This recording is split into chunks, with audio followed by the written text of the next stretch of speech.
Today in Richard agrees that homegrown tomatoes are superior to store-bought. I'll walk through my technique for lower and lean trellising of tomatoes in my backyard.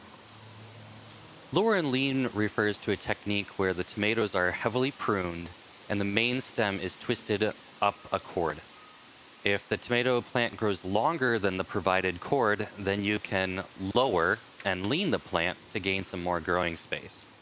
This technique is very popular in greenhouses where the longer growing seasons allows the tomatoes to grow longer than the height of the entire greenhouse. The greenhouse also has a structure which can be used to tie off the cord against, which is missing in my backyard garden. Planting tomatoes is unchanged from best practices. I personally have given up on starting from seed because my plants have never been consistent. I pick up supermarket seedlings, they're readily available. I favor taller plants if possible. Indeterminate varieties never stop fruiting, and they're required for this technique. I find cherry tomatoes are the easiest than the larger fruits because they ripen faster and they aren't as heavy on the vine. If you are in doubt, I always recommend Sun Gold as the best plants. They have a lot of flavor, they're easy to grow, they're a cherry indeterminate species. Highly recommended. I use a 4-inch auger bit on my drill motor to dig the holes quickly. The deeper you can plant the tomatoes, the better. The stem is able to sprout roots, so burying the tomato up to the leaves allows longer roots rapidly. I also throw a scoop of fertilizer at the bottom of the hole for good luck. I use a boring natural fertilizer. The NNK values are so low they're never going to overwhelm the plants on accident. When it comes to spacing, I separate by about 1 foot or 30 centimeters. I plant the tomatoes in straight rows so that I can easily use drip irrigation.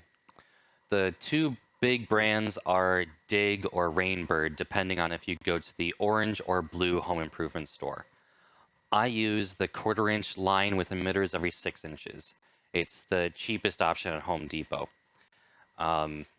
I guess at my watering rates, so the line is rated at 1/2 a gallon per hour per linear foot. So it's really difficult to overwater. On the hottest days of summer, I'll let it run for an hour a day. Another benefit from the straight rows is trellising. I use 10-foot metal conduit, which is listed as a 1/2-inch extruded metal tubing. It's found in the electrical aisle.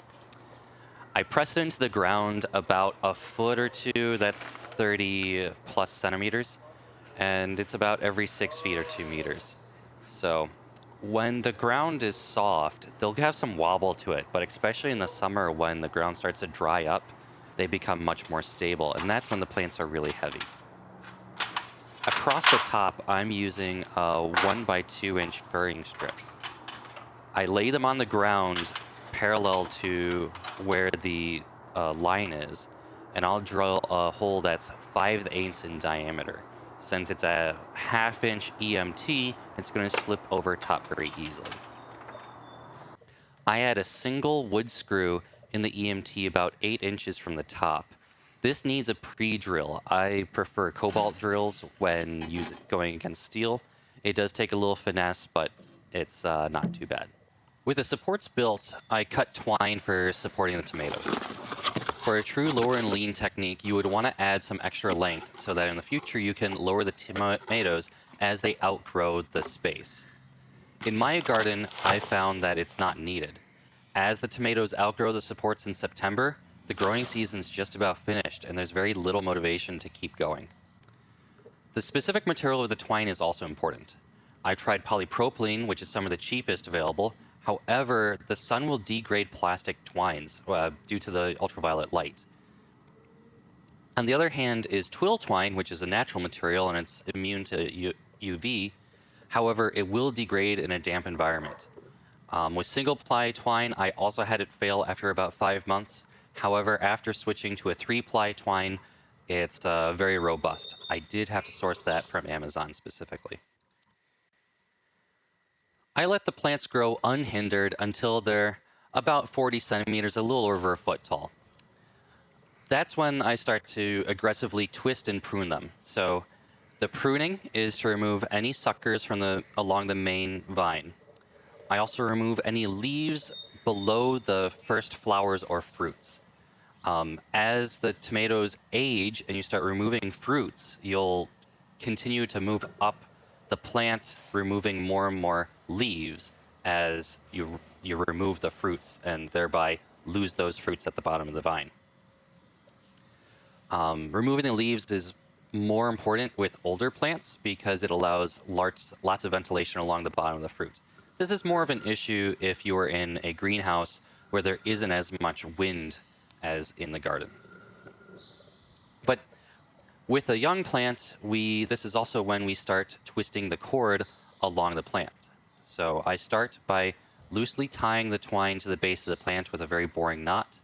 A stake would be better. Something like a chopstick would be ideal. However, I always forget to purchase or have any on hand, so I always tie it off to the base of the plant.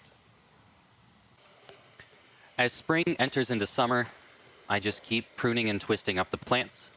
I usually go out about once a week. Otherwise, it's mostly hands-off.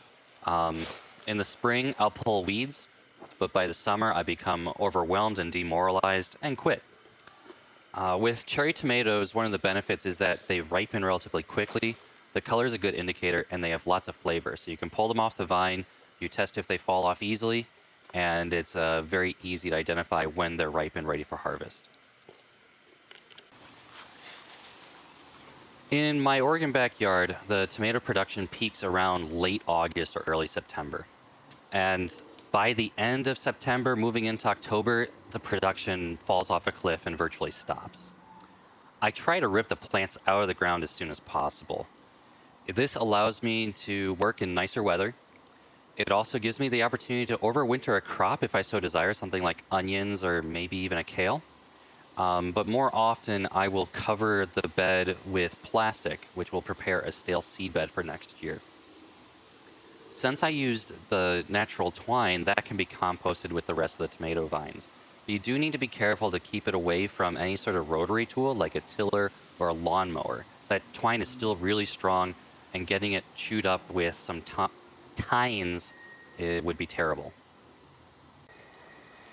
In conclusion, when I started gardening, I lucked into this planting technique, and it really helped build my success and confidence. The innovation that I'm providing here is the support structure with the EMT and the furring strips. It's very cheap, very easy to construct. By using indeterminate cherry tomato seedlings, the success is almost guaranteed.